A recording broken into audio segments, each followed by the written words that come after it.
je suis totalement germophobique. Il y a pas, dans mon avenir proche, je ne me baignerai pas dans la Seine.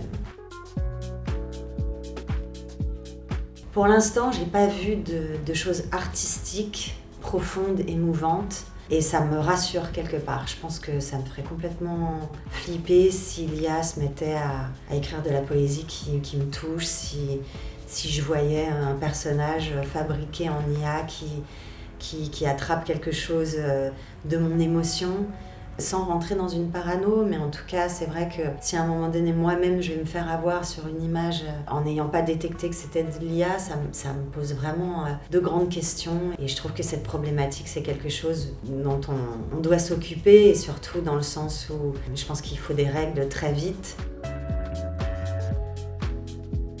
Le casting de Big Fish de Tim Burton, je devais envoyer une cassette de mon côté, c'était aux États-Unis, donc c'était le moment où on faisait des tapes, on appelle ça comme ça. Et donc j'avais envoyé cette vidéo, et j'avais attendu très longtemps. Et en fait, j'avais caché le texte des essais, je l'avais mis sous mon matelas. Et puis à chaque fois que je faisais le ménage, je retrouvais ce truc, et je me disais, bon, je vais le jeter au bout de 2 semaines, 3 semaines, 1 mois. Et au bout d'1 mois, je me dis, allez, je le jette. Et puis non, je me dis, non, attends, c'était ni une superstition, ni une espèce de truc.